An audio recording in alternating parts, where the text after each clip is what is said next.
السلام عليكم، ازيكم حبايبي؟ عاملين ايه؟ كل سنه وانتم طيبين. النهارده هنبدا كده اول تجهيزات كده رمضان باذن الله. ربنا يقعدها عليكم يا رب الايام بخير ويرفع الغلاء والبلاء عننا.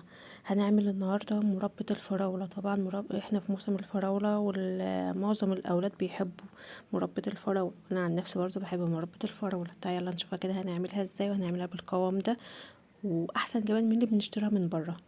معايا هنا 2 كيلو من الفراولة. انا غسلاهم ونقعهم الاول في شوية مية كده، وغسلتهم وسبتهم في المصفى يصفوا. تمام. اول حاجة لازم نغسلها حلو كده، ننزل الرمل اللي فيها كلها. تمام.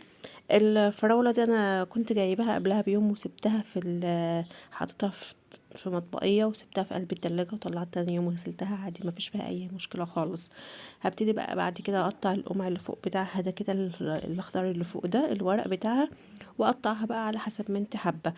انا بحبها بتبقى ناعمه كده، يعني انت بقى تقطيعتك بقى على حسب ما انت حابه. عايزه اقطعها 4 ارباع، عايزه تقطعها ناعم زي ما انا بعملها. تمام، مفيش مشكله. عايزه تسيبها كده زي ما هي وتحط عليها السكر وتضربها بالهاند بلندر. في ناس بتعملها كده، بتديها نص ضربه كده بالهاند بلندر بعد ما بتستوى. بس انا بحبها بتبقى ايه، قطع صغيره كده.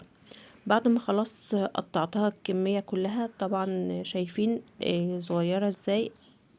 زي ما قلت لكم برضو، كل واحد على حسب ما هو بيحب. آه، كيلو بقى كيلو الفراولة بياخد 400 جرام سكر عشان ما يبقاش مسكر قوي، او على حسب ما الفراولة عندك. لو الفراولة حادقة حط لها نص كيلو، بس نص كيلو هتبقى كتير يعني. شوفي انت على حسب ما انت السكر. هو كيلو الفاكهة بياخد نص كيلو سكر، بس ده الفراولة مش محتاج سكر كتير، يا دوب ال2 كيلو حطيت عليهم 800 جرام من السكر. في ناس بتحب تنقعها، مش تنقعها يعني تسيبها لغاية تاني يوم ولغاية ما الفرارة تنزل مية. لا، انا بحطها على النار على طول، بقلبها تقلبتين كده واحطها على وارفعها على طول على النار. اول ما بتكون عندي اللي هو الريم الابيض ده اللي على وش المربى بتاعتي بشيله، لان ده اللي بيفسد المربى عندي، واحنا عايزين المربى تقعد اطول فتره ممكنه. فكل ما بيتكون ده بقوم كده ايه مجمعها كده بطرف المعلقه واغسل المعلقه. تمام. بعد كده ما تحس المربى كده بدأت خلاص تدخل في السوا، هنزل عليها بليمونة او ربع معلقة من ملح الليمون. لو انت عندك ملح الليمون حط ملح الليمون، مفيش عندك ملح الليمون عصري ليمونة عليها. ال2 كيلو اخد ليمونة. وطبعا على حسب برضو الليمونة اللي معاك، لو ليمونة صغيرة هتحط 2، لو ليمونة كبيرة هتحط واحدة. ما بتعملي مربى الفراولة دي بتحسي كده ان ريحة البيت كده جميلة كده وريحتها حلوة. فجربوا اعملوا الحاجات دي في قلب البيت والله يا جماعة. يعني السكر موجود عندنا، في ناس بيبقى مثلا بيجيلها التموين كذا كيس سكر مثلا زيادة عن استهلاكها، فاعملي مربى في قلب البيت يعني. مش هياخد منك اي حاجة خالص، هو 2 كيلو مربى. شوف البرطمان بس الصغير كده انت بتشتريه من بره بكام.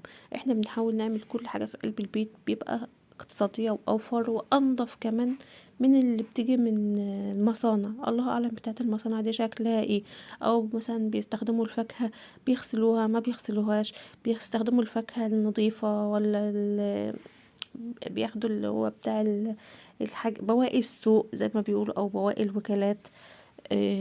ما تعملي الحاجة في قلب البيت بتبقى احلى وانضف مليون مرة من بره، وانت عارفة انت بتأكلي اولادك ايه، حاجة معمولة بايدك وبنظافة. تمام. هنا بعد ما خلاص عصرت ليمونة وسبتها كده بس لغاية ما تستوى وتاخد مع نفسها. انا مهدية النار، هدي النار عليها وسيبها بقى مع نفسها. هتقعد ساعة، ساعة ونص على حسب بقى درجة حرارة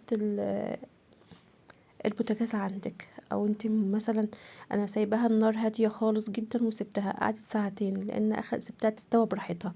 طيب هتعرفي ازاي ان هي استوت؟ هقول لكم تعرفي ازاي. شايفين هي مجرد بس خلاص الميه بدات تتبخر عندك، فبتلاقيها كده ال- الفقاقيع بتاعتها بدات تزيد عندك وبدات تطلع جامد.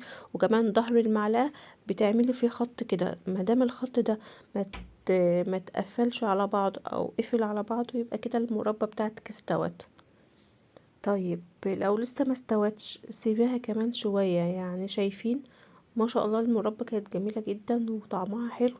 جربوها اعملوها في قلب البيت، والحاجات دي هنحتاجها في رمضان وفي السحور، بدل ما تشتري كل يوم مثلا او كل يومين برطمان بقد كده. لا، انت عندك مثلا دوت مثلا طلع لنا كيلو او كيلو وشوية من المربى يعني. اما تيجي احسبيها انت بقى مع نفسك. هنا بقى بعد ما سبت المربى تهدى شوية، او يعني هي الوقت كده كانت دافية. عندي البرطمانات اللي انا هعبي فيها، البرطمانات لازم أن تكون متعقمة ومغسولة ومتعقمة حلو ومنشفاها. طيب هتقولي بتعقميها ازاي؟ هتعقميها، هتحطيها مثلا في مية سخنة على شوية خل، او شوية خل كده فيها بمية سخنة وترجيهم، او تحطهم في قلب الفرن وتهدي عليهم النار وتسيبيهم كده يتعقموا، وتطلعيهم وتسيبيهم كده على فوطة نظيفة. لو هما مثلا مبلولين البرطمانات، مبلولين الفوطة النظيفة بتاعة المطبخ، تبقى فوطة كده نظيفة تنشفي بيهم. هنا هتبتدي بقى تعبيهم بقى. البرطمان ده زي يعني يعتبر كبير شوية، ده تقريبا نص كيلو، هياخد نص كيلو، البرطمان التاني 3/4. فشوفي بقى يعني ازيد من كيلو ربع كمان، لان طالع كمان عندي كمان برطمان تاني، بس ده ما حطيتوش بصراحه في برطمان، حطيته في مطبقيه كده وسبته للاولاد في قلب التلاجة. والبرطمانين التانيين عينتهم ان شاء الله لرمضان، ولسه هجيب كمان مربى وهعملهم، بس انا كنت جايبه ده معايا وقلت اما اوريهولكم كده واصور لكم المربى بتتعمل ازاي.